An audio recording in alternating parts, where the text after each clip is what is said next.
نبی صلی اللہ علیہ وسلم نے علم کی مجلس میں جب کسی کو متوجہ کرنا چاہا تو یہ طریقہ اختیار نہیں کیا. ہم دین پڑھ رہے ہیں، ہمارے طریقے فرق ہونے چاہیے دنیا کے طریقوں سے. اگر ہم باہر کی دنیا میں عمل نہیں بھی دین پر کرتے تو کم از کم جہاں ہم دین پڑھ رہے ہیں اتنی دیر تو ہم اس سارے ادب آداب اور احترام کو ملحوظ رکھیں. میں نہیں جانتی کہ کس نے کیا، لیکن جس نے بھی کیا پلیز آئندہ محتاط رہیں، کیونکہ کھیل کا میدان تو نہیں ہے نا یہ. چلیے، اعوذ باللہ من الشیطان الرجیم. ظہر کی نماز سے عشاء کی نماز تک کی سنتیں. ظہر کی نماز ادا کرنے کے بعد پھر دینی اور دنیاوی کاموں میں مصروف ہو جائیں. پیج 63 ہے، 63. اگر نشانی آپ رکھ لیں تو مشکل نہیں ہوگی، کیونکہ آپ ایک شخص بھی اگر نشانی نہیں رکھتا اور وہ دوسرے سے پوچھتا ہے تو دوسرے کو ڈسٹرب کرتا ہے. تو اپنی جو غلطی ہے اس کی تکلیف دوسروں کو تو نہ دینا. اگر آپ کوتاہی کرتے ہیں کسی بھی انسٹرکشن کو فالو کرنے میں تو پھر دوسروں کو تو نہ ستائیں. ظہر کی نماز سے عشاء کی نماز تک کی سنتیں. ظہر کی نماز ادا کرنے کے بعد پھر دینی اور دنیاوی کاموں میں مصروف ہو جائیں. فجر اور عصر کی نماز کا خصوصی خیال رکھیں، کیونکہ اس وقت دن اور رات کے مقررہ فرشتوں کی ڈیوٹی تبدیل ہوتی ہے، تاکہ فرشتے اللہ کریم کو یہ گواہی دیں کہ وہ آپ کو حالت نماز میں چھوڑ کر آئے ہیں. کیونکہ وہ حدیث آپ کو یاد ہوگی کہ جس میں فجر کی نماز میں اور عصر کی نماز میں فرشتے تبدیل ہوتے ہیں، اور رات کے فرشتے فجر کی نماز تک جو کچھ انسان کا نام اعمال ہوتا ہے اسے لکھ کر اوپر لے جاتے ہیں. دوسرے فرشتے آ جاتے ہیں اور پھر وہ عصر تک انسان کے ساتھ رہتے ہیں، اور پھر وہ عصر کے وقت چلے جاتے ہیں. انشاءاللہ اس کی صورت الرات میں مزید تفصیل پڑھیں گے. نماز عصر کے بعد سے مغرب کی اذان تک کوئی سنت یا نفل نماز نہ پڑھیں.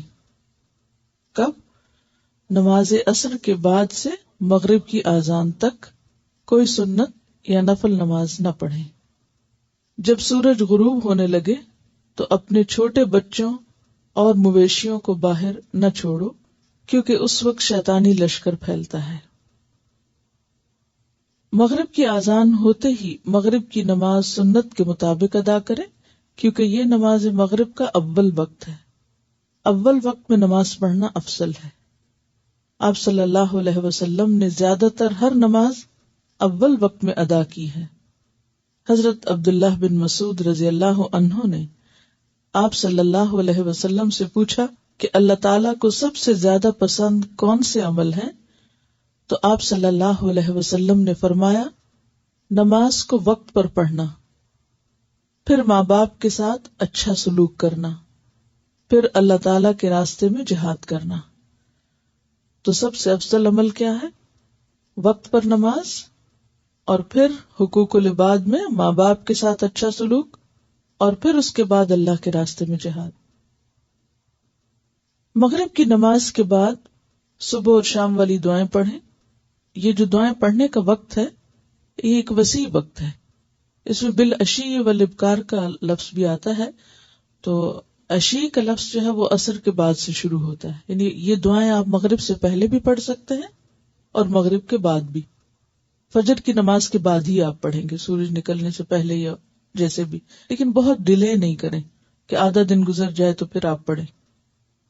آپ صلی اللہ علیہ وسلم نے فرمایا، جس نے عشاء کی نماز باجماعت پڑھی تو اس نے گویا آدھی رات تک قیام کیا، اور جس نے صبح کی نماز بھی باجماعت پڑھی تو اس نے گویا پوری رات قیام کیا. منافقین پر فجر اور عشاء کی نماز سے زیادہ بھاری کوئی نماز نہیں، اور اگر وہ ان کی فضیلت جان لیں تو وہ ضرور ان میں حاضر ہوں، چاہے انہیں گھٹنوں کے بل گھسٹ کر ہی آنا پڑے. لہذا ہمیں ان نمازوں میں سستی نہیں کرنی چاہیے. اور عشاء کی نماز پھر اتنی تاخیر سے نہ پڑھیں کہ بالکل یعنی انسان بالکل سو رہا ہو یا سونے کی کیفیت میں ہو، جیسا کہ کل ہم نے پڑھا لا تقربوا الصلاۃ وانتم سکارا. تم اپنی رات کی آخری نماز وتر کو بناؤ. آپ صلی اللہ علیہ وسلم وتر کی پہلی رکعت میں سورۃ فاتحہ کے بعد سبح اسم ربک الاعلی، دوسری رکعت میں قل یا ایھا الکافرون، تیسری رکعت میں قل ھو اللہ احد، اور سلام پھیرنے کے بعد 3 مرتبہ سبحان الملک القدوس پڑھا کرتے تھے۔ آپ صلی اللہ علیہ وسلم عشاء سے پہلے سونے کو اور نماز عشاء کے بعد بات چیت کرنے کو ناپسند فرماتے، یعنی عشاء سے پہلے سونا اور عشاء کے بعد باتیں کرنا اور تاخیر کر کے سونا، یہ دونوں ناپسندیدہ چیزیں ہیں۔ عشاء کی نماز کے بعد علمی مذاکرہ، یعنی اگر کوئی طالب علم ہے اور اس کو سیکھنے کی پڑھنے کی ضرورت ہے، بیوی، مہمان اور سائل کے ساتھ، سائل یعنی اگر کوئی سوال کرنے آیا، کوئی مسئلہ پوچھنے آیا، اس کے ساتھ گفتگو کرنے کی اجازت ہے، یعنی رخصت ہے، لیکن اس کے علاوہ دوسرے کام کرنا وہ درست نہیں۔ قال سلام ابن ابی مطیع دخلت على مريض اعوده فاذا هو يئن فقلت له اذكر المطروحين على الطريق اذكر الذين لا مأوى لهم ولا لهم من يخدمهم قال ثم دخلت عليه بعد ذلك فسمعته يقول لنفسه اذكر المطروحين في الطريق اذكري من لا مأوى له ولا له من يخدمه۔ الرابع نمبر 4 نعمة فتح باب التوبة، فمن نعم الله عز وجل على عباده أنه لم يغلق باب التوبة دونهم مهما كانت ذنوبهم ومعاصيهم۔ وفي أثر إلهي يقول الله عز وجل أهل ذكري أهل مجالستي وأهل شكري أهل زيادتي وأهل طاعتي أهل كرامتي وأهل معصيتي لا أقنطهم من رحمتي إن تابوا إلي فأنا حبيبهم وإن لم يتوبوا فأنا طبيبهم أبتليهم بالمصائب لأطهرهم من المعايب۔ وفي الحديث عن النبي صلى الله عليه وسلم أنه قال إن الله تعالى فتح للتوبة بابا من قبل المغرب عرضه 40 سنة لا يغلقه حتى تطلع الشمس من مغربها۔ قال سلام ابن ابی مطیع، سلام بن ابی مطیع کہتے ہیں دخلت علی مریض اعودہ، میں ایک مریض کے پاس گیا اس کی عیادت کرنے کے لیے، اعودہ عیادت کرتا اس کی، فاذا هو یئن، تو وہ آہیں بھر رہا تھا، فقلت له، تو میں نے اس سے کہا اذکر المطروحین علی الطریق، یاد کرو جو راستوں میں پڑے ہوئے، مطروح کا مطلب ہوتا ہے جو پھینکا گیا، طرح کا مطلب ہوتا ہے پھینکنا، جو رستوں میں پھینکے گئے پڑے ہیں، جیسے ہم کہتے ہیں home less people, home less people کے بارے میں سوچو، اذکر الذین لا مأوی لہم، ان کے بارے میں سوچو، یاد کرو جن کا کوئی ٹھکانہ نہیں، ولا لہم من یخدمہم، اور ان کے لیے کوئی خدمت گار بھی نہیں، کوئی ان کی خدمت کرنے والا بھی نہیں۔ قال ثم دخلت علیہ بعد ذلک، کہتے ہیں اس کے بعد جب میں دوبارہ اس کے پاس گیا عیادت کے لیے، فسمعتہ یقول لنفسہ، تو میں نے سنا کہ وہ اپنے آپ سے باتیں کر رہا تھا، اذکر المطروحین فی الطریق، اے نفس یاد کرو رستوں میں پڑے ہوئے ہوم لیس لوگوں کو، اذکری من لا مأوی لہ، یاد کرو اس کو جس کا کوئی ٹھکانہ، شیلٹر ہی نہیں، مأوی کہتے شیلٹر کو، جن کے پاس کوئی شیلٹر نہیں، ولا لہ من یخدمہ، اور نہ ہی کوئی ایسا کہ جو ان کی خدمت کرے۔ تو تمہارے پاس تو یہ ساری نعمتیں ہیں۔ آپ دیکھیے کہ آپ کے آس پاس بہت سے ایسے لوگ ہوں گے جو وقتاً فوقتاً اپنے دکھوں، غموں، پریشانیوں کا ذکر کرتے ہیں۔ مثلاً آپ کے بچوں کی شادی ہوئی، ان میں سے کوئی ہر روز آ جاتا ہے، بیٹا ہو یا بیٹی، اپنے مسائل کا ذکر لے بیٹھتا ہے، آپ اس کو نصیحت کرتے ہیں، سمجھاتے ہیں، اچھا ایسا کرو ایسا کرو۔ کچھ لوگ تو ایسا نہیں کرتے، کچھ ماں باپ تو کیا کرتے ہیں، اچھا وہ ایسا کرتے تو تم ایسا کرو، پھر الٹا بدلہ لینا اور لڑائی اور یعنی کہ مقابلے بازی سکھاتے ہیں کہ ایسے کو تیسا، تبھی وہ کنٹرول ہوں گے۔ نتیجہ کیا ہوتا ہے؟ یہ کچھ لوگ تو پھر چپ ہو جاتے ہیں، لیکن کچھ لوگ تو اور بھی زیادہ بگڑ جاتے ہیں اس رویے سے. لیکن جتنا زیادہ کھچاؤ ہوتا ہے، جتنی زیادہ مقابلے بازی ہوتی ہے، اور جتنی زیادہ ایک دوسرے پر الزام تراشی ہوتی ہے، جتنی زیادہ ہر پارٹی دوسرے کو دبانے کی کوشش کرتی ہے، اس سے کبھی دلوں میں چین، قرار، سکون آتا ہی نہیں. کیونکہ مسئلہ تو حل نہیں ہوتا، وہ تو سرفس نظر آ رہے لیکن اندر تو وہی ہے. کوئی آپ کے ڈر سے چپ ہو گیا ہے، کوئی کسی وجہ سے چپ ہو گیا، لیکن اندر تو ہے نا طوفان. ایک دوسرا رویہ کیا ہے کہ جب کوئی آپ کے پاس ایسی بات لے کر آئے، آپ کی بیٹی آ گئی کوئی مسائل لے کر، تو آپ اس سے ان نعمتوں کا ذکر کریں جو اس کو ملی ہوئی. اتنا ذکر کریں، اتنا ذکر کریں، اتنا ذکر کریں کہ اس کو بھول جائے کہ وہ کس تکلیف میں ہے. کیونکہ جب نعمتیں بہت ساری ہمیں مل جاتی ہیں نا، تو ان کو تو ہم فار گرانٹیڈ لیتے ہیں، اور پھر اس کے بعد آ جاتے ہیں ان ایشوز پر جو ہمارے لیے مصیبت بنے ہوئے. نتیجہ کیا ہوتا ہے؟ نہ ہم دعا کر سکتے ہیں، نہ ہم سولوشن سوچ سکتے ہیں، نہ ہم کو حل سوچتے ہیں. اسی میں کڑتے جلتے رہتے ہیں اور اپنی زندگی برباد کرتے ہیں، ساتھ ماں باپ کی بھی کرتے ہیں. تو ہمیشہ کسی بھی ایسی جگہ پر جہاں آپ کو تکلیف، وہی نعمتوں کی تلاش شروع کر دیں کہ اس سے مجھے فائدہ کیا کیا ہو رہا ہے. چاہے بیماری ہو، چاہے کوئی انسانوں کا مسئلہ، چاہے فائنینشیل پرابلم، کوئی بھی ہو، کہ اس سے مجھے آسانیاں کیا کیا ہوئی ہیں، ان پہ غور کریں تو آپ شکر ادا کرنے لگیں گے. کیونکہ یہ ہو نہیں سکتا کہ تنگی کے ساتھ آسانی نہ ہو. کیوں؟ اس لیے کہ اللہ سبحانہ وتعالیٰ کیا فرماتے ہیں؟ فَإِنَّ مَعَ الْعُسْرِ يُسْرًا، إِنَّ مَعَ الْعُسْرِ يُسْرًا. بہت کم آیتیں ایسی ہیں جو ایک وقت میں تکرار کے ساتھ آئی ہوں، ایک ہی بات کو 2 دفعہ کہا گیا ہو. اتنی تاکید. فَإِنَّ مَعَ الْعُسْرِ يُسْرًا، إِنَّ مَعَ الْعُسْرِ يُسْرًا. عسر کے ساتھ، یہ نہیں کہا بعد، عسر کے ساتھ ہی یسر ہے. ہم عسر کو تو دیکھتے ہیں، یسر کو بھول جاتے ہیں، جس کے نتیجے میں ہم مزریبل رہتے ہیں. ہمیں یسر تلاش کرنے ہیں عسر کے اندر ہی. نمبر 4، نعمت فتح باب التوبہ، توبہ کا دروازہ کھولے جانے کی نعمت، یعنی کھلا ہونے کی نعمت. فمن نعم اللہ عز وجل علی عبادہ انہ لم یغلق باب التوبۃ دونہم.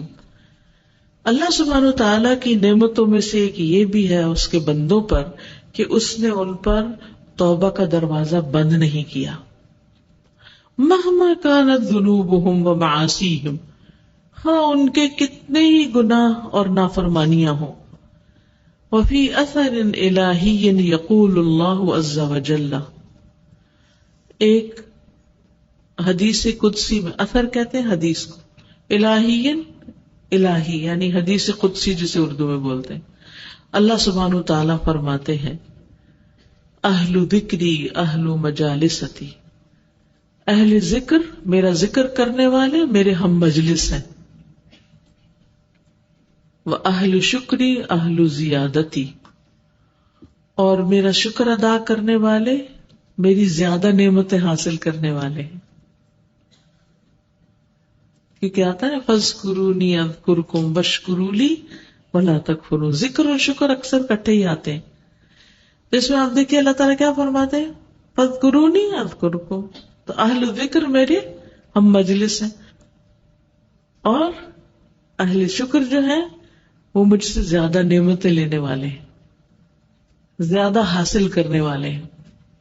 وَأَهْلُ طَاعَتِي أَهْلُ كِرَامَتِي، اور میری زیادہ اطاعت کرنے والے میری طرف سے زیادہ عزت پانے والے ہیں. انسان کی عزت اللہ کی اطاعت میں ہے، نافرمانی میں نہیں. نافرمانی سے انسان ذلت کا سامنا کرتا ہے، کیونکہ ان العزت للہ جمیعا، اور اصل میں عزت تو ساری کی ساری اللہ کے ہاتھ میں ہے. تو پھر ایسے لوگ عزت پاتے ہیں زیادہ جو اللہ کی اطاعت کرتے ہیں. وَأَهْلُ مَعْصِيَتِي، اور میرے گناہ گار بندے، لا اقنطہم من رحمتی، ان کو میں اپنی رحمت سے مایوس نہیں کرتا. یہ اللہ کی رحمتیں ہی رحمتیں، ہر ایک کے لیے رحمتیں، ہر ایک کے لیے مقام ہے، ہر ایک کا درجہ ہے، ہر ایک کے لیے کچھ نہ کچھ ہے. ان تابوا الی فانا حبیبہم، اگر گناہگار لوگ میری طرف توبہ کر لے تو میں ان کا محبوب ہوں، ان کا حبیب ہوں، ان کا دوست ہوں. وان لم یتوبوا فانا طبیبہم، اور اگر وہ توبہ نہ کرے تو میں ان کا طبیب ہوں، ان کا علاج کرنے والا ہوں. کیسے علاج کرتا ہوں؟ ابتلیہم بالمصائب، میں انہیں مصیبتوں میں مبتلا کرتا ہوں. لأطہرہم من المعائب، تاکہ میں انہیں عیبوں سے پاک کروں. سبحان اللہ. آپ دیکھیے کہ کس طرح مصیبت آنے کی حکمت اور اس کا فلسفہ بتایا گیا ہے کہ اللہ تعالیٰ کسی بندے کو کسی بھی مصیبت میں کیوں ڈالتا ہے، تاکہ وہ اسے اس گناہ سے پاک کرے جس کی بنا پر اس پہ مصیبت آئی ہوئی ہے، اس کے اندر سے وہ عیب نکال دے. کیونکہ معائب عیب، دیکھیے کہ ہم سب کے اندر کچھ عیب، کچھ کمزوریاں، کچھ غلطیاں ایسی ہوتی ہیں جو ہماری شخصیت کو داغدار کرتی ہیں. ہم کہتے ہیں نا کہ فلاں ہے تو بہت اچھا، پر اس کی یہ بات تو بس اللہ ہی معاف کرے اور اللہ تعالیٰ بچائے اس کے شر سے. زبان اس کی بڑی تیز، زبان کا بڑا کڑوا ہے. اب یہ عیب ہے، اور بھی ایسے عیب ہوں گے کہ جو لوگوں کو نظر آتے،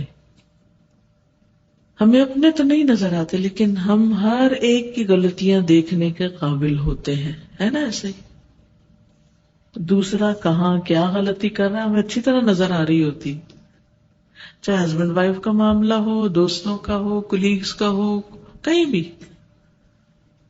دوسرے کی غلطی خوب نظر آتی.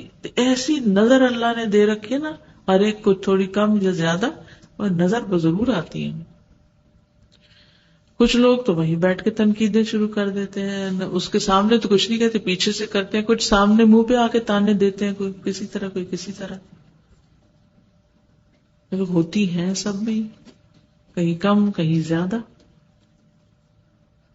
تو اللہ سبحانہ و تعالی بندے سے محبت کرتا ہے، وہ چاہتا ہے بندہ عیبوں سے پاک ہو جائے. وہ بندے کو تذکیر کرواتا ہے، کوئی آ کے کسی کو بتاتا ہے بھی اپنی اس معاملے میں اصلاح کر لو، اپنی غلطی دور کر لو. اچھی اچھی نصیحتیں اس کو سنواتا ہے، قرآن اس کو سنواتا ہے، اچھی مجلسوں میں لے جاتا ہے، وہ درس پہ درس سنتا رہتا ہے، لیکن سیدھا نہیں ہوتا، اس پہ اثر نہیں ہوتا. کہتا ہاں کروں گا کروں گا کروں گا، پتہ چل کے ہے میرا ارادہ، میری نیت ہے میں ٹھیک ہو جاؤں گا، اپنے آپ کو ڈھیل دیتا رہتا ہے.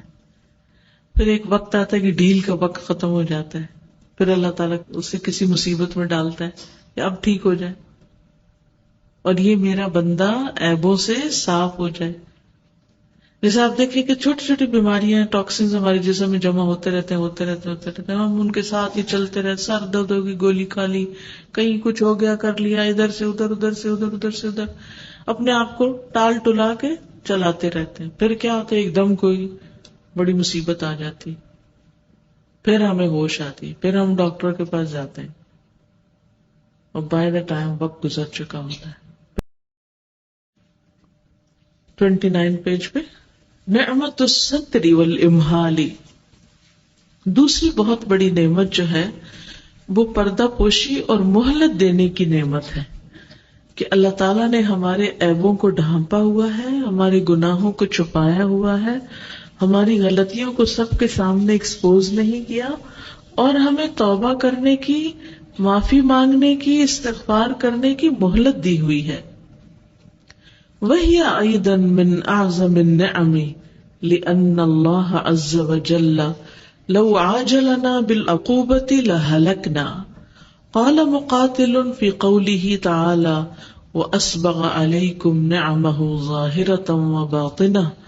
قال أما الظاهرة فالإسلام وأما الباطنة فستره عليكم المعاصي. وقال رجل لأبي تميمة كيف أصبحت؟ قال أصبحت بين نعمتين لا أدري أيتهما أفضل، ذنوب سترها الله فلا يستطيع أن يعيرني بها أحد، ومودة قذفها الله في قلوب العباد لا يبلغها علمي، وكتب بعض العلماء إلى أخ له أما بعد فقد أصبح بنا من نعم الله ما لا نحصيه مع كثرة ما نعصيه فما ندري أيهما نشكر أجميل ما يستر أم قبيح ما ستر. نمبر 3 نعمة التذكير. قال ابن القيم ومن دقيق نعم الله على العبد التي لا يكاد يفطن لها أنه يغلق عليه بابه فيرسل الله إليه من يطرق عليه الباب يسأله شيئا من القوت ليعرفه نعمته عليه. نعمة الستر والإمهال وهي أيضا من أعظم النعم. یہ بھی نعمتوں میں سے بہت عظیم نعمت ہے. لأن اللہ عز وجل کیونکہ اللہ عز وجل لو عاجلنا اگر جلدی کرے ہمارے لیے بالعقوبتی سزا کے ساتھ لہلکنا تو ہم ہلاک ہو جائیں. یعنی گناہ کرتے ہی ہم اگر پکڑے جانے لگے تو ہم بچ نہیں سکتے. دیکھیے کچھ گناہ تو ایسے ہوتے ہیں جن کے بارے میں ہمیں علم ہوتا ہے کہ یہ گناہ ہے، لیکن آپ دیکھیے کہ کتنے ہی لوگ ایسے ہیں جو لا علمی میں گناہ کر رہے ہیں، انہیں یہ پتہ ہی نہیں کہ جو کام وہ کر رہے ہیں وہ گناہ ہے.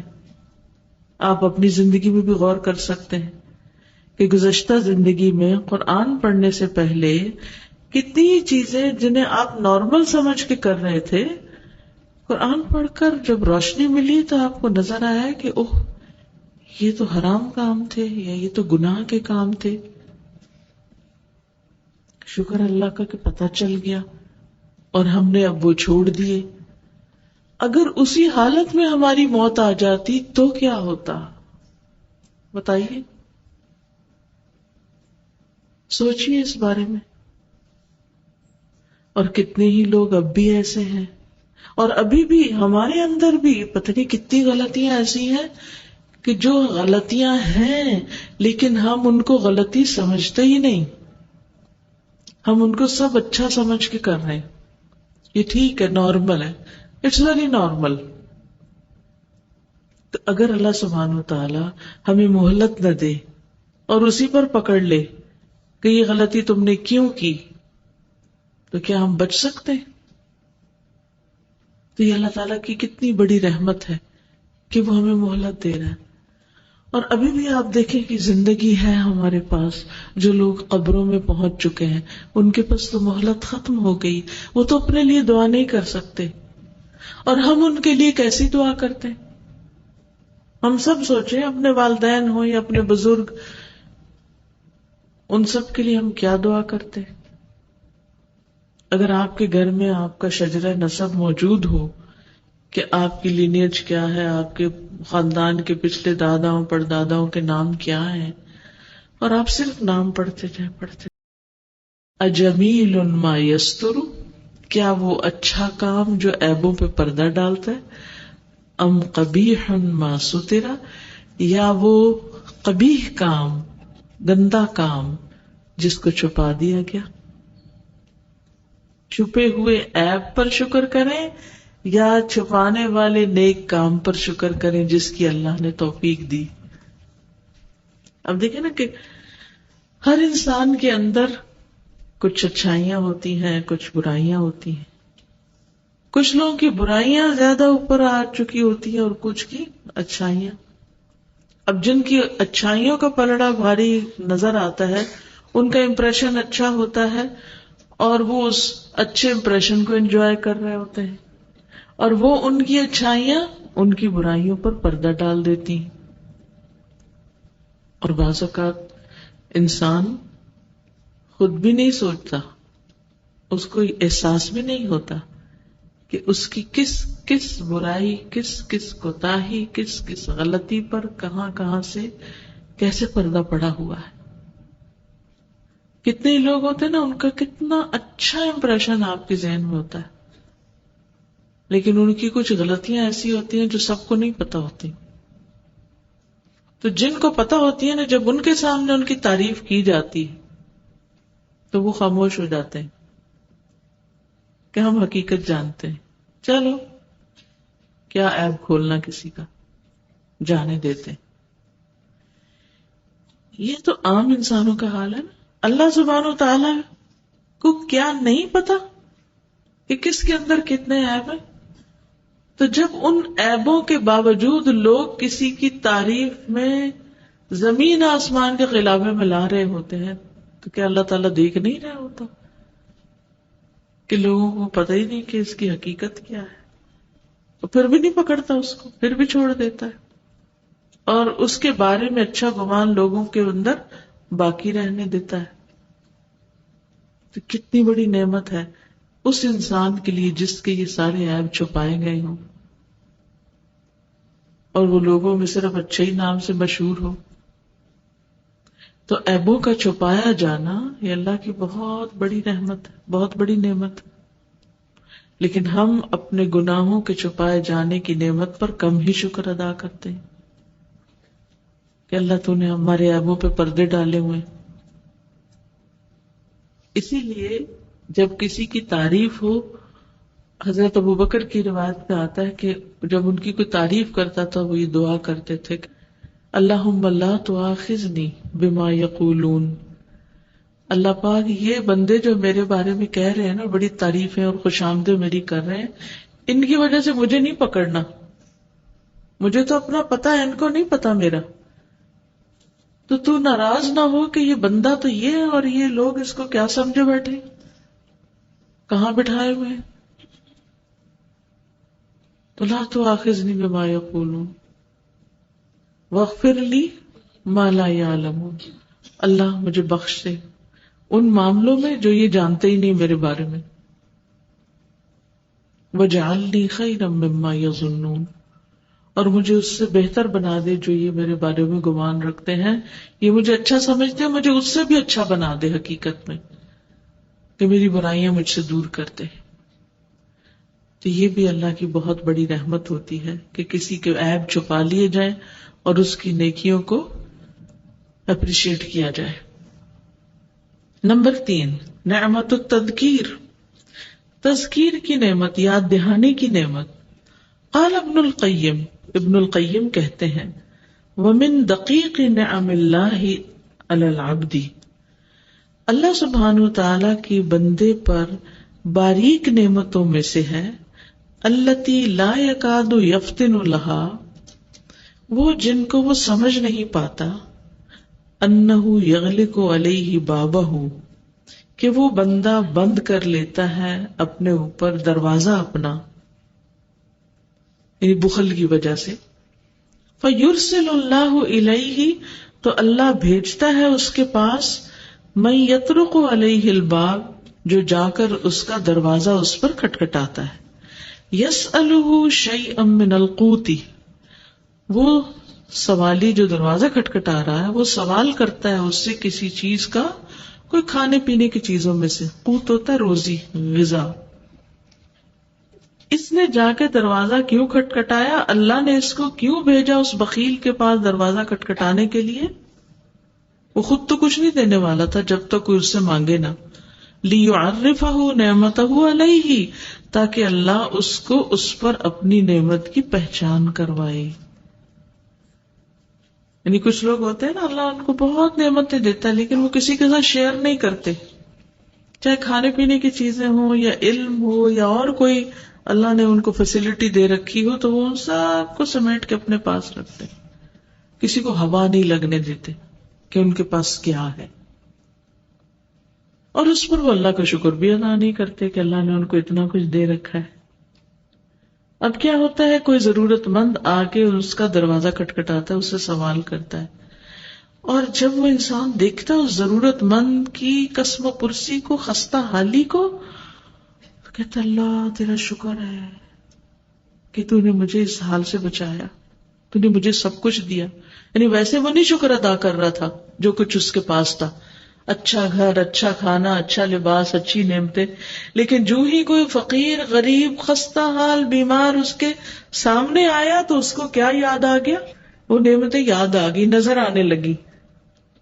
تو یہ بھی اللہ تعالیٰ کی بہت بڑی نعمت ہوتی ہے کہ وہ کسی کے ذریعے ہمیں ہماری غلطیاں دکھا دیتا ہے، کسی کے ذریعے ہماری اصلاح کروا دیتا ہے، کسی کے ذریعے ہمیں نعمتوں کا شکر کروا دیتا ہے، نعمتوں کی پہچان کروا دیتا ہے. مثلا ایک شخص ہے جس کے پاؤں میں کوئی تکلیف ہے، تو سمجھتا ہے میں تو سب سے زیادہ مظلوم ہوں کیونکہ باقی سب لوگ تو بھاگتے دوڑتے پھر رہے ہیں.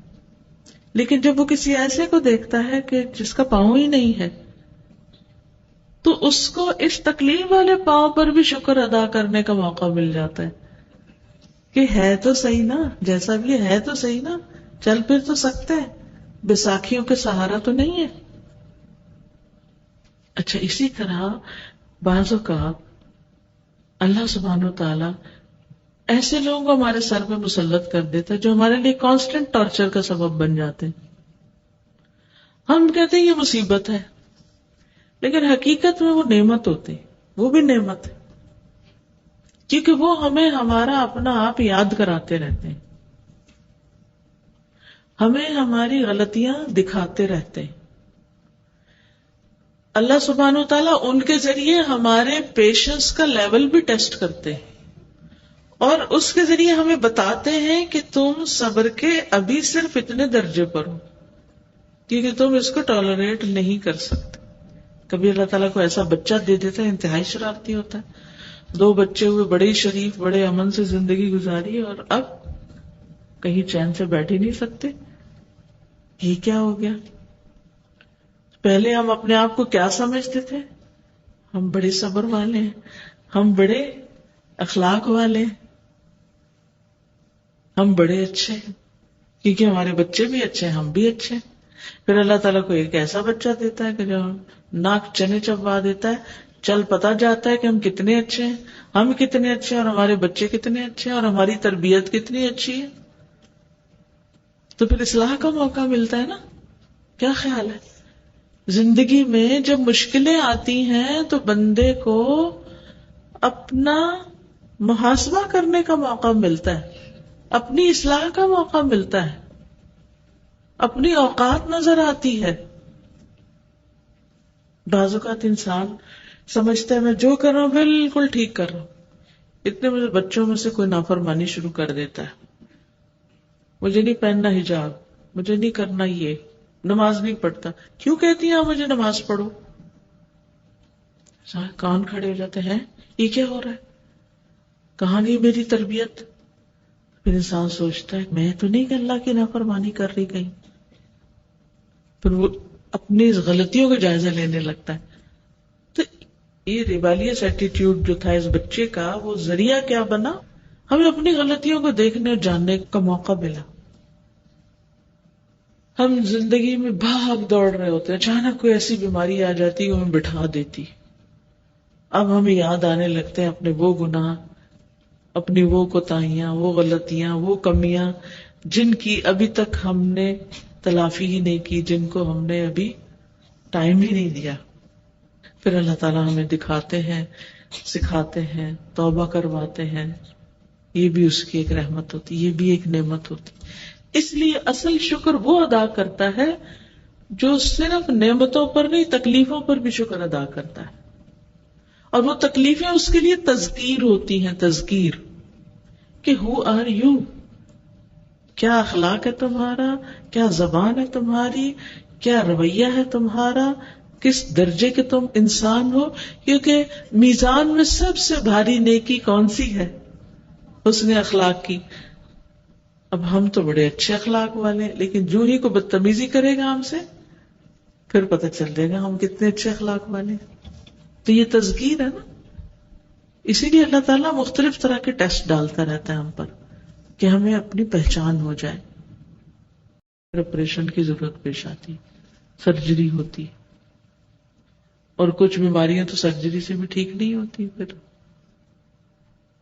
تو یہ چھوٹی چھوٹی مصیبتیں، تکلیفیں، حتیٰ کہ کوئی بھی تکلیف جو آپ پر آئے نا، تو ضرور رک کے سوچا کریں کہ اس سے ملتا جلتا کیا گناہ کیا تھا.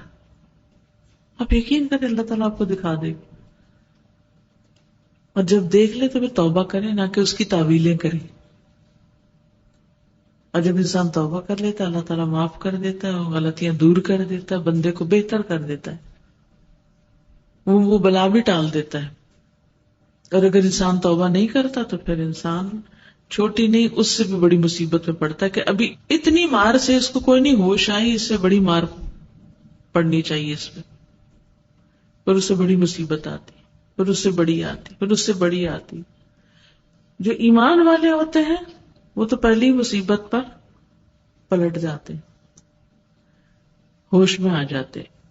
لیکن جب منافقت آ جاتی ہے انسان کے اندر تو منافقت کے ساتھ انسان کو اپنی غلطیاں بھی نظر نہیں آتی اور وہ اصلاح کی کوشش بھی نہیں کرتا، وہ سنی انسنی کر دیتا. لا یشعرون لا یعلمون لا یفقہون. اسی وجہ سے کہا کہ یعنی علم صرف اس چیز کا نہیں ہوتا کون کون سے اچھے اچھے کام ہیں جو ہم نے کرنے، علم اس چیز کا بھی ہوتا ہے کہ کہاں کہاں غلط کر رہے ہیں، جن کاموں کو ہمیں چھوڑ دینا چاہیے کیونکہ ان کے برے نتائج سامنے آ سکتے. ما اصابکم من مصیبت فبما کسبت ایدیکم. جب کوئی مصیبت آئے تو لوگوں کو بلیم کرنے سے پہلے، لوگوں کی غلطیاں دیکھنے سے پہلے اپنے آپ کو دیکھیں. اب دیکھیں راستے میں جا رہے ہوتے ہیں، اتنے میں کوئی کیچڑ والی جگہ آتی ہے، کوئی پاس سے موٹر سائیکل گزرتا ہے اور ساری چیٹیں ہم پہ پڑ جاتی. اچھا اس وقت ہم کیا سوچتے اس کو کوسنے لگتے ہیں کہ جس نے ہم پہ چھینٹے ڈالے. اپنے آپ کو نہیں کوستے کہ جو اس کے پاس سے گزر رہے تھے ہم ذرا بچ کے چلتے، ذرا اس چیز سے دور ہو کے چلتے. یا پھر یہ ہے کہ اس سے آگے بھی سوچ سکتے ہیں کہ میرے تو کپڑوں پہ چھینٹے پڑے ہیں، کہیں میں نے کسی کی عزت پہ تو چھینٹے نہیں اڑائے، میں نے تو نہیں کسی کے ساتھ کچھ ایسا کیا تھا، میرے ساتھ یہ کیوں ہوا. اور اگر پھر بھی سمجھ نہ آئے نا تو پوری سچائی کے ساتھ دعا کر، یا اللہ مجھے دکھا دے، مجھے دیکھنا ہے، مجھے اپنی غلطی دیکھنی ہے تاکہ میں اس کی اصلاح کروں اور تاکہ میری معافی ہو جائے. جو واقعی سچا ہوگا نا اپنی اصلاح میں، وہ اللہ سے رو کے پوچھے گا کہ اللہ تعالیٰ میرے ساتھ یہ معاملہ کیوں پیش آیا ہے، تو مجھے اس کی وجہ بتا. کبھی کبھی ایسا ہوتا ہے کہ کسی گناہ کے بارے میں آپ نے سوچا نہیں ہوتا کہ آپ نے یہ کرنا ہے، اس میں آپ پڑ جاتے ہیں مصیبت میں کہ یہ کیا ہوا. پھر آپ سوچتے ہیں کہ یا اللہ یہ کیوں ہوا، میں تو قطعاً نہیں چاہتی تھی اسے پڑھنا، میں تو نیک کام کرنا چاہتی، مجھے آپ نے یہاں کیوں ڈال دیا، میرے منہ سے یہ بات نکلی کیوں، میں تو نہیں کرنا چاہتی تھی، یہ کیا ہوا. تو ایسی چھوٹی چھوٹی چیزوں پر بھی اللہ سے باتیں کیا کریں، پوچھا کریں یا اللہ یہ کیوں ہو رہا ہے میرے ساتھ. بعض اوقات آپ نے دیکھو گا آپ کے ہاتھ سے قرآن گر جاتا ہے نیچے، ہوا کبھی آپ کے ساتھ ایسا؟ کیا آپ کی نیت ہوتی ہے؟ نعوذ باللہ کبھی بھی نہیں. کیا آپ نے کبھی سوچا ہوتا ہے کہ ایسا ہو میرے ساتھ یا میں ایسا کروں گی؟ کبھی نہیں. اور اپنی جان سے زیادہ عزیز ہے یہ کتاب، ہم اس سے محبت کرتے ہیں، یہ کیوں ہوا؟ کبھی روک کے سوچا آپ نے؟ زیادہ لوگ کہتے اچھا صدقہ کرے، توبہ استغفار، یہ کیا بس آگے سے گزرے، چلو بس ہو گیا جو ہونا تھا. کچھ لوگ تو آٹا تول کے دینے کی رسم کرتے ہیں، کچھ اور ویسے صدقہ کر دے، کوئی 2-4 دفعہ استغفار کر کے آگے چل پڑتے. لیکن ہوا کیوں؟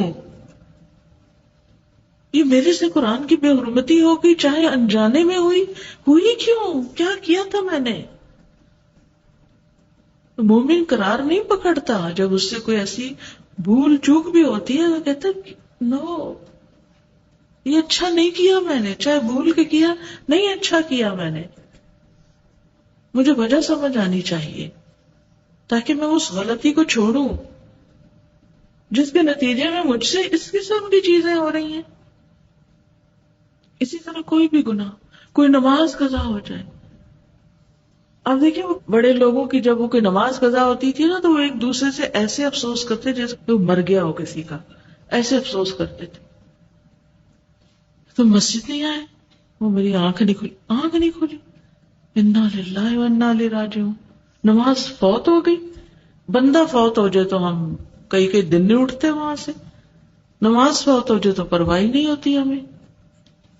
تو اس وقت بھی پوچھے ایسے تو ہو نہیں سکتا کہ میری نماز قضا ہو، میں صبح نہ اٹھوں، یہ ہوا کیسے، یہ کیوں ہوا؟ پیچھے سارا بیکورڈ سوچنا شروع کرتے ہیں، کیا غلطی کی، کیا غلطی کی، یہاں کیا کیا تھا، وہاں کیا کیا تھا. یا اللہ جہاں ہے نا مجھے بس دکھا دے کیا کیا تھا میں نے کہ اس وجہ سے میری یہ نماز قضا ہوئی ہے اور میرے دن کا آغاز ایسے ہوا. کوئی نیکی کا موقع چھن جائے ہاتھ سے، یہ کیسے ہو گیا، کیوں ہو گیا؟ جب تک یہ محاسبہ نہیں کریں گے اس وقت تک اصلاح نہیں ہوگی، نیکیوں میں آگے نہیں بڑھ سکیں گے. خوش فہمیوں میں ہی رہیں گے کہ ہم اچھے ہیں، اور اسی خوش فہمی میں مر گئے گناہوں کا پلندہ لیے ہوئے، آگے کیا ہوگا؟ کوئی پوچھنے آئے گا قبر میں پھر کہ کیا گزر رہی ہے ہم پہ؟ کوئی کھڑا ہوگا ہمارے ساتھ حشر کے دن؟ ابھی تو مہلت ہے نا کچھ کرنے کی، ابھی تو کر سکتے. تو ہم اپنی دشمنی سے باز آئیں.